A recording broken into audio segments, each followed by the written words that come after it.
오늘 이 시간에는 복음의 능력으로 변화된 삶, 복음의 능력으로 변화된 삶이라는 제목으로 함께 은혜의 말씀을 나누도록 하겠습니다. 미국 현대사의 한 페이지를 장식했던 사람 중에 찰스 콜슨이라고 하는 사람이 있습니다. 닉슨 대통령 시절 대통령 보좌관으로 있으면서 정치적으로 권력을 누렸던 인물이었습니다. 그가 1973년도까지만 하더라도 그의 삶을 한마디로 정리한다면 권력의 눈이 먼 업무의 달인이었습니다. 뛰어난 정치 감각을 가지고 있었던 그는 미국 대통령 선거를 앞두고 닉슨의 재선을 돕기 위해 정치적 경쟁자였던 민주당의 전국위원회 본부가 있는 워터게이트 호텔의 불법 도청 사건을 주도했던 인물이었습니다. 그러다가 1973년 워터게이트 사건의 실체가 만천하에 드러나면서 그가 감옥에 들어가게 되었습니다. 그가 감옥에 있는 동안에 예수님을 잘 믿는 상원 의원 3명이 그에게 찾아가서 끊임없이 복음을 전하고 그를 위로하고 격려했습니다. 그러던 와중에 그의 교만하던 마음이 녹아내리게 되었고 복음을 받아들이고 그리고는 자신의 지난날의 죄를 회개하고 이제는 누군가에게 사랑을 베푸는 삶을 살아야 되겠다라는 마음의 결단을 갖기 시작했습니다.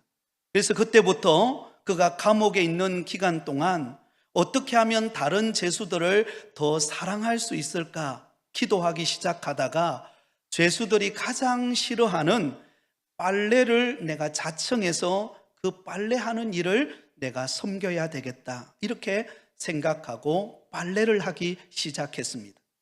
처음에 죄수들은 그런 그의 태도를 믿지 못하고 뭔가 다른 꿍꿍이 속에 있을 거야 이렇게 생각했습니다. 그러나 묵묵히 자신에게 주어진 그 빨래하는 일을 감당하였을 때 한 사람 한 사람이 그의 행동에 감동을 받게 되었고 또한 그와 함께 모여서 기도 모임이 시작되고 사랑의 교제를 나누게 되었습니다.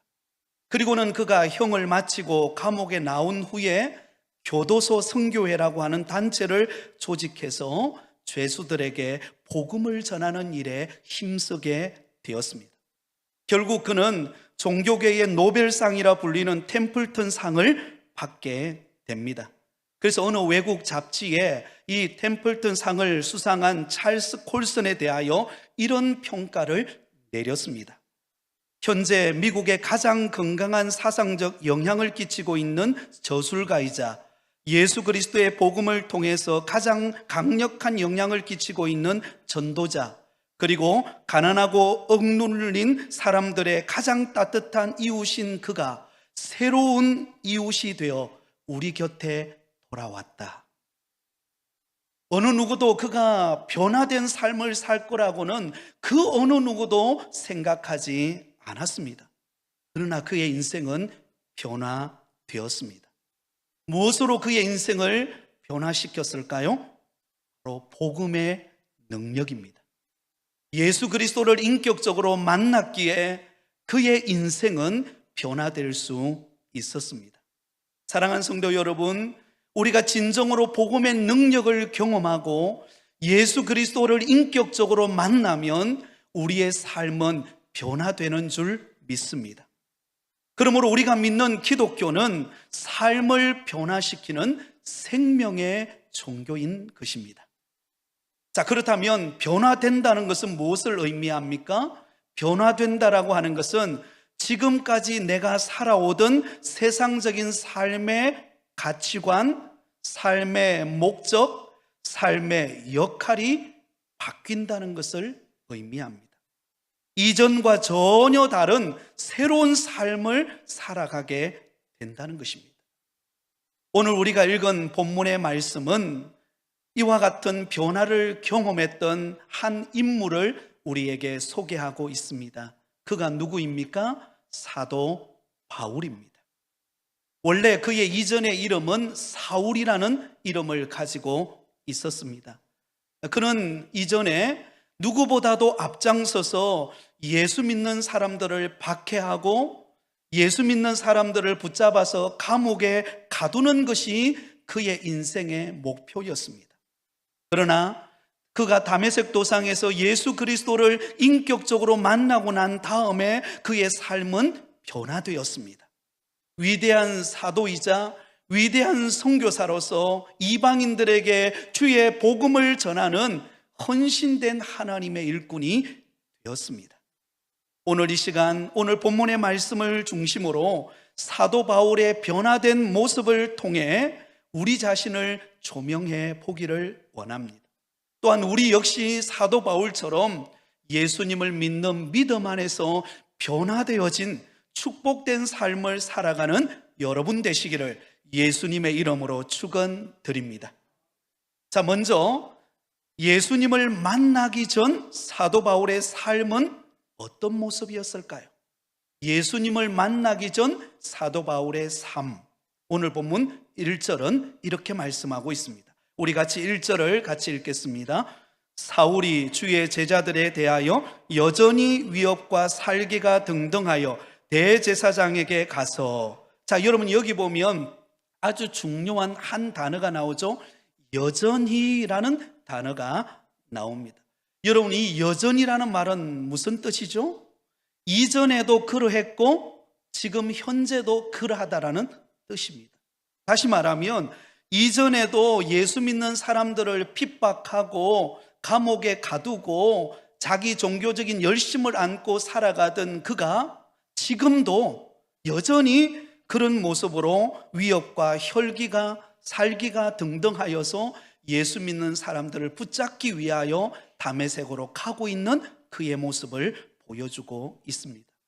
여러분, 그가 예수 믿는 사람들에 대하여 위협과 살기가 얼마나 가득하였는가에 대하여서 사도행전 7장을 보면 스데반 집사님이 돌에 맞아 순교를 당하는 장면이 나옵니다. 그게 보면 이 순교당하는 그 스데반 집사님을 보고 이 사울이 어떻게 반응하는가를 보세요. 사도행전 7장 58절입니다. 성 밖으로 내치고 돌로 칠세 정인들이 옷을 벗어 사울이라 하는 청년의 발 앞에 두니라. 사도행전 8장 1절, 사울은 그가 죽임 당함을 어떻게 여겼더라? 마땅히 여기더라. 사도행전 8장 3절에 사울이 교회를 참멸할세 각 집에 들어가 남녀를 끌어다가 옥에 넘기니라. 여러분, 이 사울은 예수님을 만나기 전에 그의 삶은 한마디로 말해서 예수 믿는 사람들을 붙잡아서 감옥에 가두고 돌을 던져서 죽이고 또 그것을 마땅히 여기던 마치 냉혈 동물과 같은 삶을 살았던 삶이 사울의 삶이었다라는 것입니다. 그래서 여러분, 사울은 그것으로 만족하지 않고 그는 외국까지 원정을 가서 예수 믿는 사람들을 붙잡아 오기 위하여서 그는 공문서를 들고 가장 첫 번째 타켓인 다메섹까지 그가 가고 있는 바로 사울의 모습을 오늘 본문 1절은 우리에게 말씀하고 있습니다. 여러분, 예수님을 만나기 전 그의 모습은 어떠했습니까? 예수 믿는 사람을 박해하고 폭행하고 죽이는 일을 감당했던 냉혈 동물과 같은 인생을 살았습니다. 다른 사람을 정죄하고 판단하고 자신의 열심의 잣대를 가지고 자기 열심으로 자기 마음대로 살아가는 인생을 살았던 사람, 바로 그가 과거의 사도 바울의 삶이었습니다. 사랑하는 성도 여러분, 저와 여러분이 예수님을 만나기 전 여러분들은 어떤 삶을 사셨나요? 아마 여러분들 가운데 어떤 분들은 미신에 심취하여 살았던 분들도 계실 것입니다. 산과 들로 다니면서 아니면 절에 쫓아다니면서 때가 되면 가서 나름대로 빌면서 자기 소원을 빌면서 뭔가 채워지지 않는 자기의 마음의 공허함을 채우려고 끊임없이 미신과 또 이방 종교를 쫓아 살았던 사람들이 있을 것입니다. 또한 어떤 사람은 인생의 허물을 느끼고 비관하고 하루하루 절망적인 인생을 살아가는 사람도 있었을 것입니다. 또 어떤 사람은요, 온갖 염려와 걱정과 불안에 사로잡혀 가지고는 제대로 정상적인 삶을 살지 못하고 하루하루를 번민하며 살아가는 분들도 있을 것입니다. 또 어떤 사람은 자신의 행복을 주는 것이 마치 내가 높은 자리에 올라가고 내가 더 많은 것을 쟁취하고 더 많이 소유하면 내가 참된 행복을 누릴 수 있을 것이라 그렇게 생각하고 열심을 다하여 나름대로 노력하며 살았던 분들도 계실 것입니다. 여러분들이 예수님을 만나기 전에 여러분들은 어떻게 사셨습니까? 여러분, 그리고 그때 여러분 예수 믿는 사람들을 바라볼 때 어떻게 바라보셨습니까? 아마 예수님을 만나기 전에 그때 우리의 모습은 예수 믿는 사람들이 이해가 되지를 않았을 것입니다. 매 주일마다 교회 나가서 예배 드리는 그런 교인들을 보거나 아니면 기도하고 찬송하고 헌금 생활하는 그런 교인들을 볼 때 도저히 이해가 안 되는, 어떻게 저렇게 할 수 있는가? 아마 예수 믿는 사람들을 박해하거나 비난한 분들도 계실 것입니다. 제가 고등학교 1학년 때 예수님을 만나고 너무 좋더라고요. 그래서 교회 가는 게 즐겁고, 정말 그때는 학생 시절이었지만 새벽기도 가는 것도 즐겁고 수요 예배 가는 것도 즐겁고, 그때는 시골에는 금요일에는 구역 모임이라는 게 있었습니다. 저녁에 하루 일과를 마치고 저녁에 구역 모임을 했는데 그 구역 모임에도 가고 싶더라고요. 그래서 그 구역 모임에도 참석하고 함께 찬양하고 예배드리고 은혜를 나누었습니다. 그런데 여러분, 명절 때만 되면 시험이 드는 거예요. 왜냐하면 명절 때만 되면 우리 친척들이 저희 집으로 오잖아요.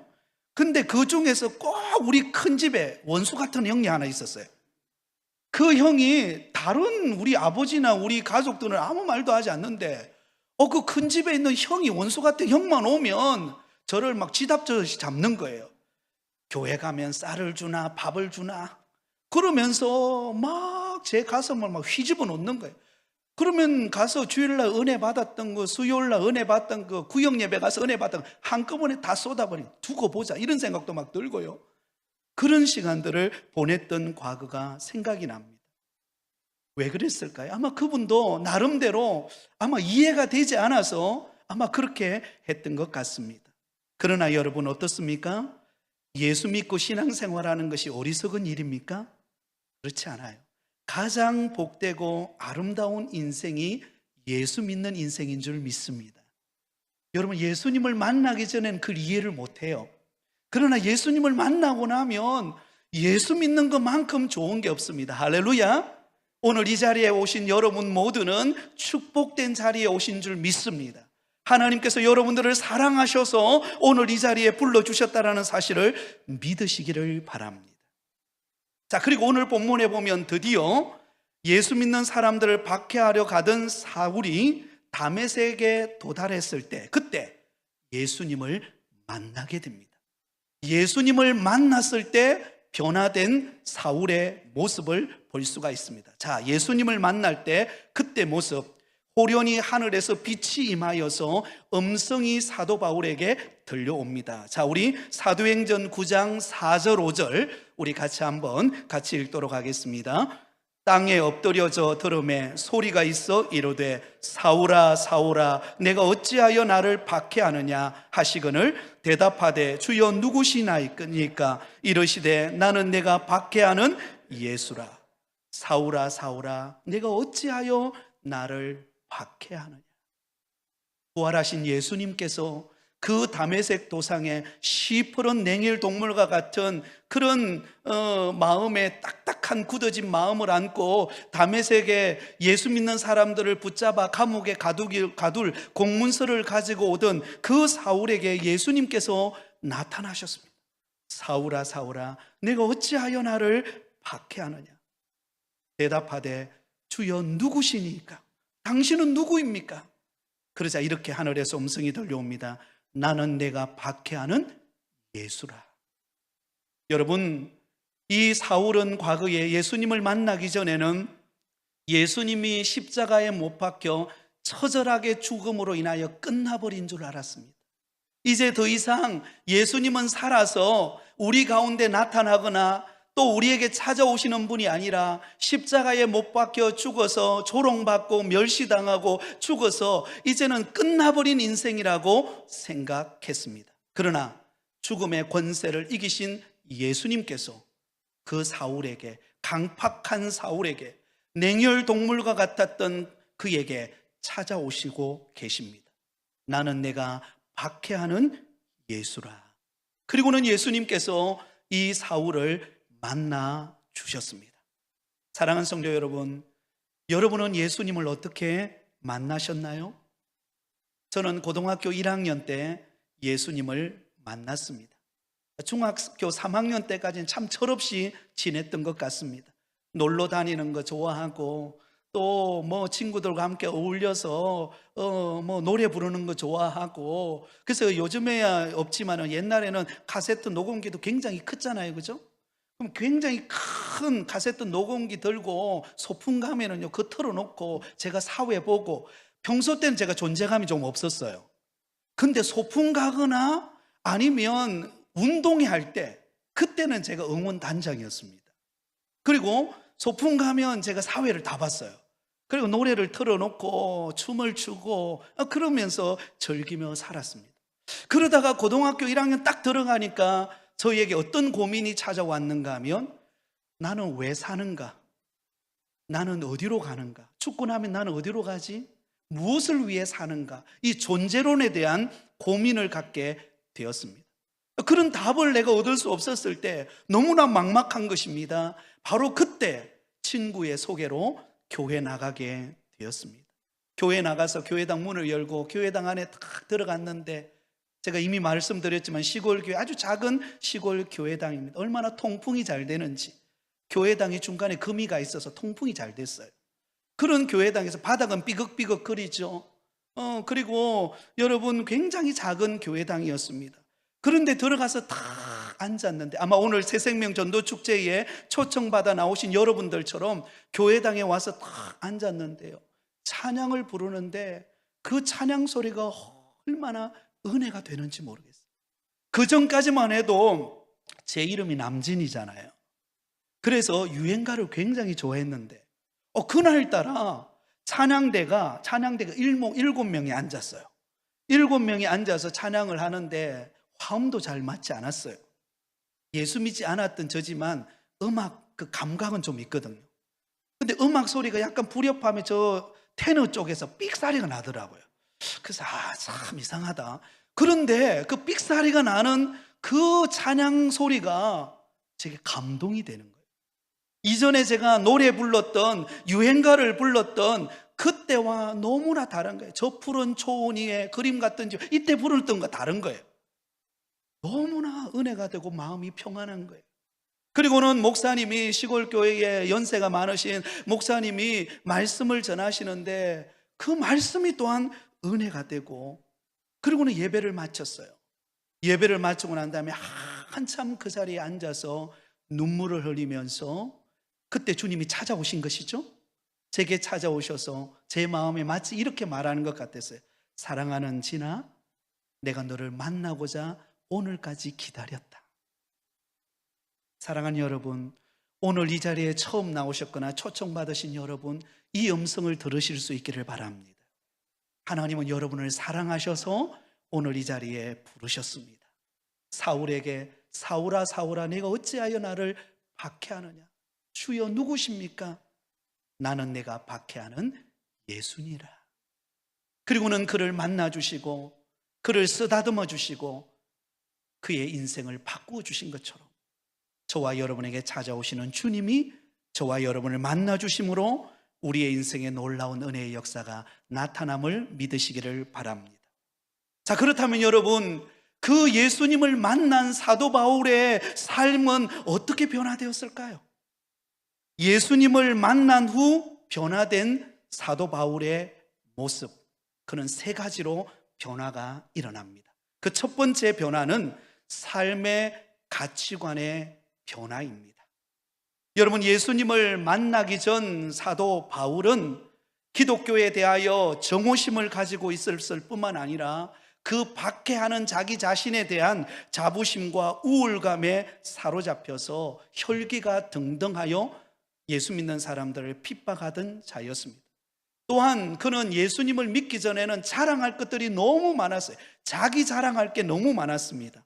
빌립보서 3장 4절에서 6절에 보면 사도 바울이 과거에 그가 자랑했던 것들이 무엇인가를 소개하고 있습니다. 그러나 나도 육체를 신뢰할 만하며 만일 누구든지 다른 이가 육체를 신뢰할 것이 있는 줄로 생각하면 나는 더욱 그러하리니 나는 8일 만에 할례를 받고 이스라엘의 족속이요 베냐민 지파요 히브리인 중에 히브리인이요 율법으로는 바리새인이요 열심으로는 교회를 박해하고 율법의 의로는 흠이 없는 자라. 여러분, 이 사도 바울의 과거에 예수님을 믿기 전 그의 모습은요, 당시 유대인들이 자랑하고 있는 그 모든 자랑거리를 한 몸에 다 가지고 있는 사람이 바로 그였습니다. 그는 나면서부터요, 유대인 중에 유대인이요, 당시 로마 절대 권력을 가지고 있는 로마 시민권을 가지고 있었을 뿐만 아니라 당시의 최고의 학문이었던 가말리엘 문화산상에서 공부한 수재였습니다. 베냐민 지파의 혈통을 가졌고 히브리인 중에 히브리인이요 종교적인 열심으로는 율법의 의로는 흠이 없을 만큼 그는 대단했던 인물이 바로 그였습니다. 한마디로 말하면 자기 자랑할 것들이 너무 많았어요. 자기를 자랑하는 것을 가치를 두고 살았던 사람이 바로 과거의 사도 바울의 모습입니다. 그러나 다메섹 도상에서 예수 그리스도를 인격적으로 만나고 난 다음에, 그가 회심하고 난 다음에 그의 고백은 달라집니다. 여러분, 이렇게 고백합니다. 고린도전서 15장 9절과 10절, 우리 한 목소리로 우리의 입술을 열어서 그 사도 바울이 고백했던 이 고백이 저와 여러분의 고백이 되기를 사모하는 마음으로 우리 같이 읽도록 하겠습니다. 시작. 나는 사도 중에 가장 작은 자라. 나는 하나님의 교회를 박해하였으므로 사도라 칭함받기를 감당하지 못할 자니라. 그러나 내가 나된 것은 하나님의 은혜로 된 것이니 내게 주신 그의 은혜가 헛되지 아니하여 내가 모든 사도보다 더 많이 수고하였으나 내가 한 것이 아니요 오직 나와 함께 하신 하나님의 은혜로라. 할렐루야. 사도 바울은 과거는 자기를 자랑하고 자기가 가지고 있는 학문, 자기가 가지고 있는 로마 시민권, 히브리인 중에 히브리인이요 종교적인 열심으로는 누구보다도 뒤지지 않는 그것이 그의 가치요 그의 자랑거리였어요. 그러나 다메섹 도상에서 예수님을 만나고 난 다음에 그는 무엇을 자랑하기 시작했습니까? 오직 하나님의 은혜만을 자랑합니다. 오직 예수 그리스도만을 자랑합니다. 그의 인생의 진정한 가치가 바로 예수 그리스도 안에 있음을 깨달았기 때문입니다. 여러분, 예수님을 진정으로 만난 사람은요, 내가 지금 구원받고 믿음 생활하고 있는 이 모든 것이 하나님의 은혜라는 것을 깨닫게 되는 줄 믿습니다. 여러분, 오직 나와 함께 하신 하나님의 은혜로라. 한번 따라해 볼까요? 오직 나와 함께 하신 하나님의 은혜로라. 여러분, 그의 삶의 가치관이 바뀌었어요. 이제는 오직 하나님의 은혜만 자랑하고 예수님만 가치를 두고 자랑하는 인생이 되었습니다. 아마 오늘 이 자리에 사도 바울이 이 자리에 찾아와서 오늘 우리 미리암 중창단처럼 찬양을 한다면 어떤 찬양을 부를까요? 나를 지으신 이가 하나님, 나를 부르신 이가 하나님,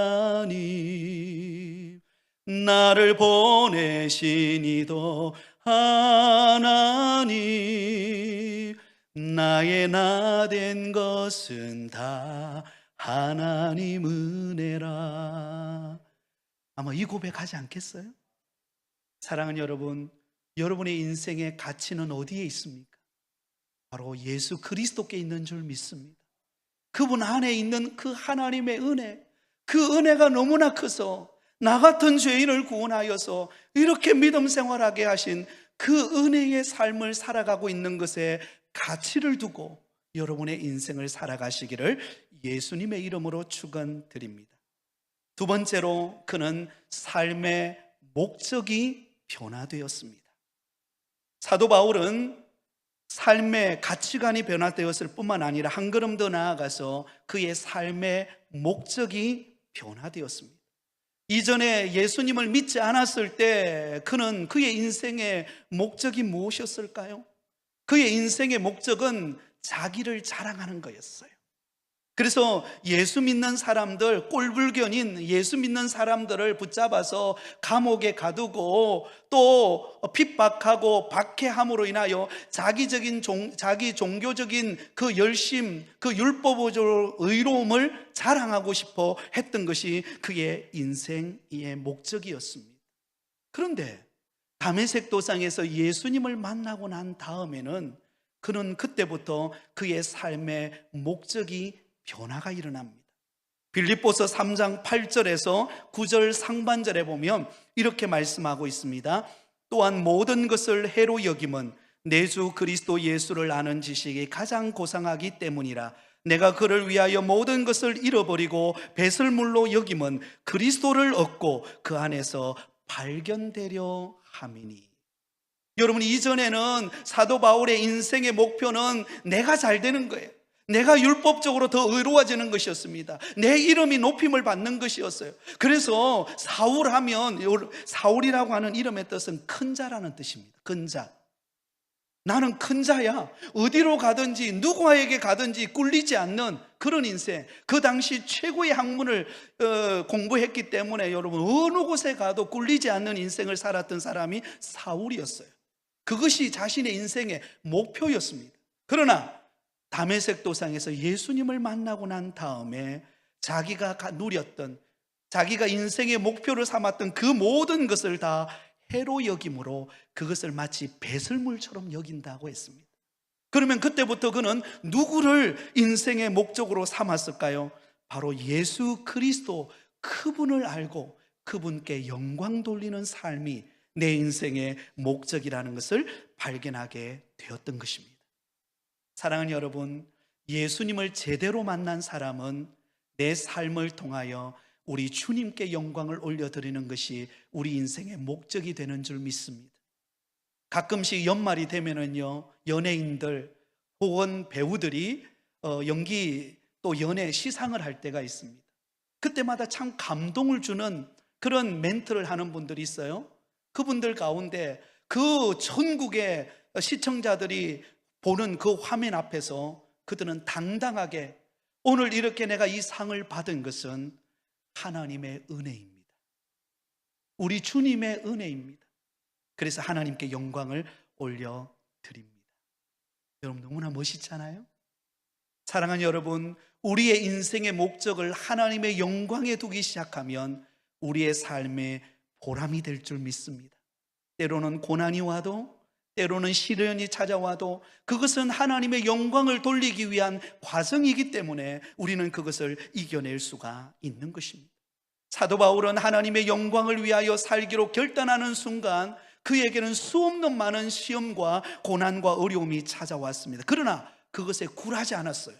그리고 그 복음 전하는 일을 위하여, 주의 영광이 나타나는 일을 위하여 그가 살았습니다. 그리고는 그의 인생의 마지막에 이런 고백을 합니다. 사도행전 20장 24절, 우리 같이 한번 화면을 보고 같이 읽겠습니다. 시작. 내가 달려갈 길과 주 예수께 받은 사명 곧 하나님의 은혜의 복음을 증언하는 일을 마치려 하면은 나의 생명조차 조금도 귀한 것으로 여기지 아니하노라. 할렐루야. 나의 달려갈 길과 주 예수께 받은 사명, 그 사명을 통하여 하나님께 영광 돌리는 것이 내 인생의 목적이기 때문에 그 목적을 이루기 위해 달려가는 내 인생은 때로는 고난이 오고, 때로는 위험을 당하고, 때로는 육신의 아픔이 찾아와도 그 모든 것을 이길 수 있는 은혜를 경험하게 된다라는 것입니다. 사랑하는 성도 여러분, 예수님을 만난 저와 여러분의 삶을 통하여 우리 주님이 영광 받으시기를 원합니다. 이제 마지막 세 번째, 사도 바울이 예수님을 만나고 난 다음에 변화된 그의 삶은 삶의 역할의 변화입니다. 그가 하는 일에 변화가 일어납니다. 사도행전 9장 15절에 보면 아나니아에게 하나님께서 앞으로 이 사도 바울이 무슨 일을 할 것인가를 말씀하고 있습니다. 우리 같이 읽겠습니다. 주께서 이르시되 가라, 이 사람은 내 이름을 이방인과 임금들과 이스라엘 자손들에게 전하기 위하여 택한 나의 그릇이라. 할렐루야. 여러분, 하나님께서 다메섹 도상에서 이 사도 바울을 만나 주셨습니다. 그리고 만나 주시고 그의 인생을 변화시켜 주실 때에 여러분, 그 만난 것으로 끝나지 않고 그가 해야 할 일이 무엇인지 그의 역할에 대해서 분명하게 가르쳐 줍니다. 그의 역할은 이방인들에게 가서 복음을 전하는 하나님의 증인되는 사명이었습니다. 그 사명을 깨닫고 그는 주의 영광을 위하여 그의 인생을 불태워서 이 복음 전하는 일을 위하여서 그는 주어진 사명을 기쁨으로 감당하게 되었습니다. 저도 고등학교 1학년 때 예수님을 만나고 사실 꿈이 없고 비전이 없고 시골의 삶을 살면서 그때 제가 가졌던 꿈은 그 동네 그 버스들 지나갈 때 그 버스 숫자 세는 거, 그리고 그 숫자를 세면서 야, 저 버스 타고 내 도시에서 살아보면 좋겠다. 이게 저희 그때 꿈이었어요. 여러분 이해가 안 되시죠? 버스 지나가는 그 버스를 보면서 아이고, 저 버스 타고 부산 한번 가볼까? 서울 한번 가봤으면 좋겠다. 그게 저의 그 당시의 꿈이었어요. 근데 예수님을 만나고 믿음 생활하는 가운데 주님의 부르심을 발견하게 되었습니다. 내가 너를 쓰겠다라고 하는 부르심을 발견하고 목회자가 되어 오늘 여러분 앞에 서게 되었습니다. 사랑하는 주님, 우리 주님께서는 저와 여러분을 변화시키셔서 우리에게 꿈을 주시고 비전을 주시고 할 일을 주실 줄 믿습니다. 그러면 여러분, 지금 내가 꿈이 없다고 좌절하지 마십시오. 우리 주님을 믿는 믿음 안에서 꿈을 달라고 기도하시고, 그리고 내가 할 역할들을 달라고 기도하시고 나아갈 때 하나님은 우리를 다 귀하게 쓰실 것입니다. 하나님이 저와 여러분을 축복된 인생으로 바꾸어 주실 줄 믿습니다. 그 좋으신 예수님, 그 좋으신 주님께서 우리 인생의 미래를 책임지시고 인도하고 계심을 믿고 당당하게 살아가는 저와 여러분이 다 되시기를 예수님의 이름으로 축원드립니다.